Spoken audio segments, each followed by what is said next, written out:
So ayun guys, for today's video gagawa po tayo ngayon ng swivel, water swivel. Ginagamit po namin yan sa ulo ng rotary drilling wheel. Yan po yung pinagdugtong-dugtong na coupling. May lang po yan mga boss, mga sir.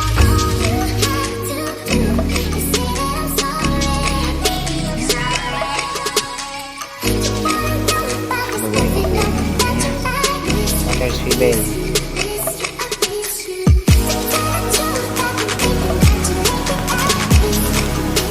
Okay, yung tubo ang gagamitin.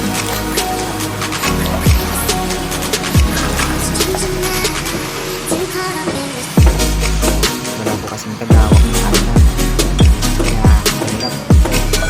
Kasi na natin mga boss.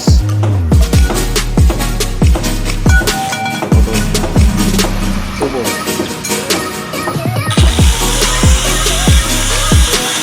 Ang gamit ko lang po dyan ay tubo ng Schedule 40.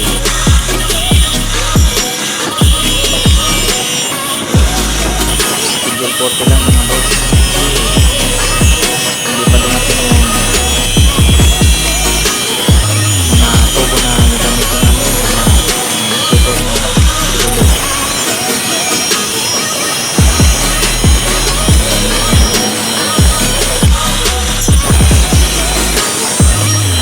Drilling pipe.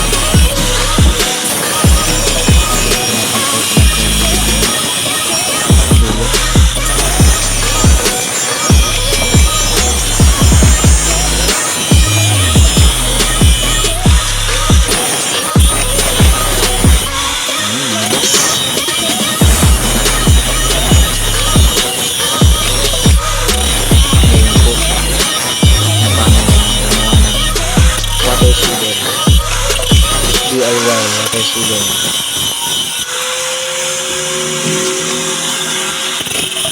Mahal po kasi yung setting yung original water swivel, kaya wala pa tayong budget para bumili. Okay ko lang guys mga boss, yung tubo ayan, upload ko na, hindi ko na nabidyohan kasi hahaba yung ating video. Yung ilalagay natin sa loob ng swivel. So ayan, nailagay ko na mga boss yung bushing sa loob ng pinagdugtong-dugtong ko na coupling. 2 inch po yan mga boss. Ayan, na-weld na natin.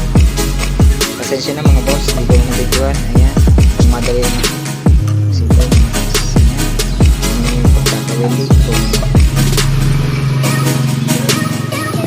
Okay ba sa inyo? Kanina.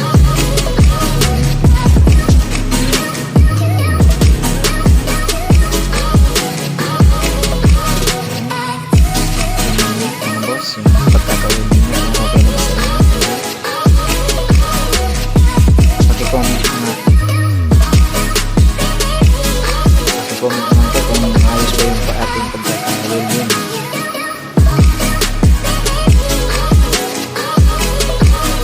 So, ayun. Tapos na natin gawin. Ayan, mga boss. Hindi ko na nabidyo kung paano yung proseso ng paggawa kasi medyo mabusisi. Ayan. Ayan, tignan nyo mga boss. Nag-grind ko na rin po yan. Pipinturahan na. Ayan. Ready to fight na yan mga boss. Ayan, nandito na siya. Madali lang mga boss.